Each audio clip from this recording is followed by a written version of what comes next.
דוגמה קטנה. בכיוון ההפוך, הגמרא מספרת על רב הונא. רב הונא היה עשיר גדול. היה לו יקב גדול של יין. והנה יום אחד הוא נכנס ליקב, הוא רואה שיש ריח לא טוב. התחיל לבדוק את היין, הוא רואה שכל היין החמיץ. הכל התקלקל. זאת אומרת שהוא פשט את הרגל. הפסיד את כל הכסף שלו. הוא הלך הביתה, היה עצוב מאוד.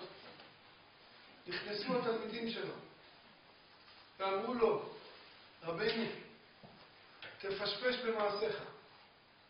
תבדוק איזה עוון עשית.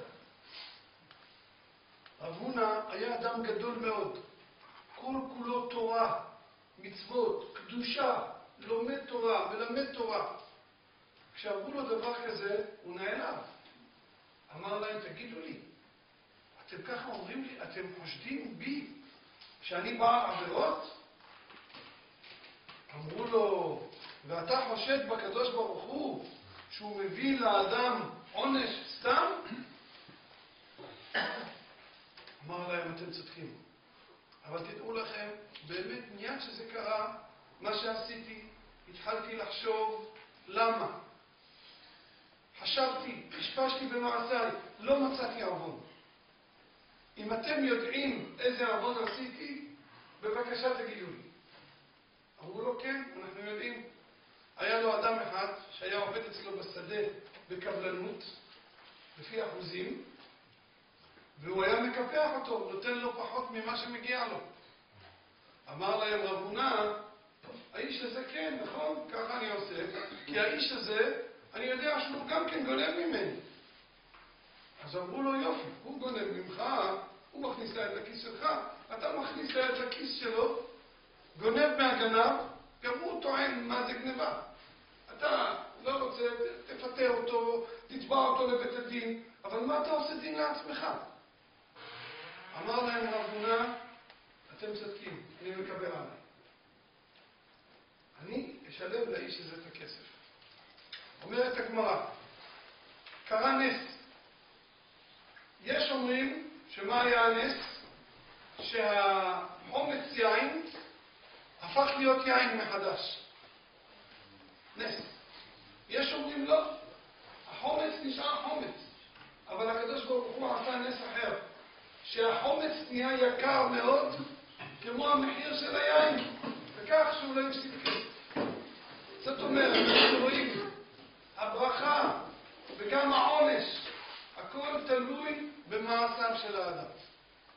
Alors, on va ramener une histoire qui est rapportée dans la Gemara raconte avec Rav Huna, le cap de vin.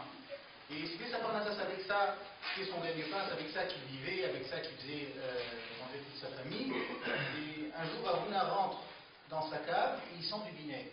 Ça veut dire que tout son vin avait gris, c'était du vinaigre qu'il avait. Et bien sûr, s'il a du vinaigre, qu'est-ce que la différence de la valeur entre du vin et du vinaigre, elle était énorme. Il avait perdu toute sa parnassa pour l'année. Rav Huna rentre chez lui à la maison, il était peiné, il avait du chagrin.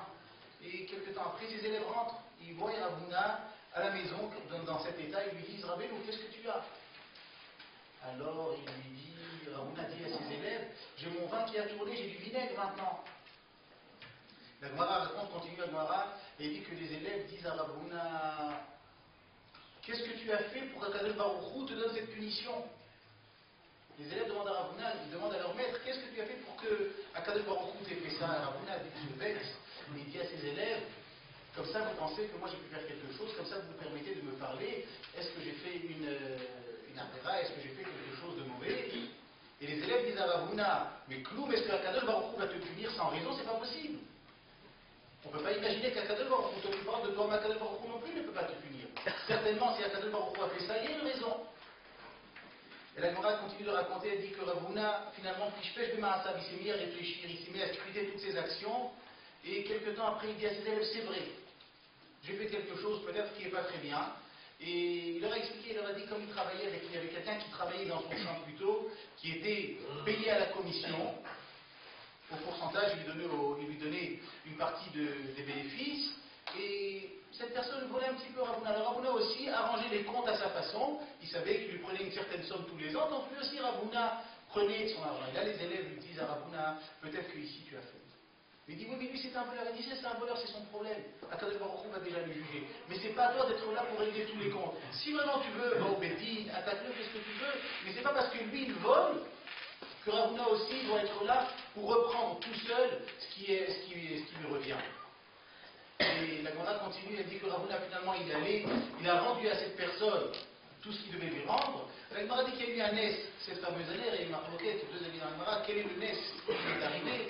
Le premier avis c'est que le vinaigre est redevenu en vin, et le deuxième avis c'est que finalement cette année le vinaigre a tellement augmenté que Ravuna n'a rien perdu. Le vinaigre est arrivé au même prix que le vin, Akadosh Baruch Hu lui a rendu. Mais qu'est-ce qu'on voit? C'est que finalement il a un sahar qui est une récompense, ou alors qu'il y ait un onesh, qui soit puni Ravuna, il y avait forcément quelque chose qui était derrière. Akadosh Baruch Hu ne lui donne rien pour rien. Et le sahar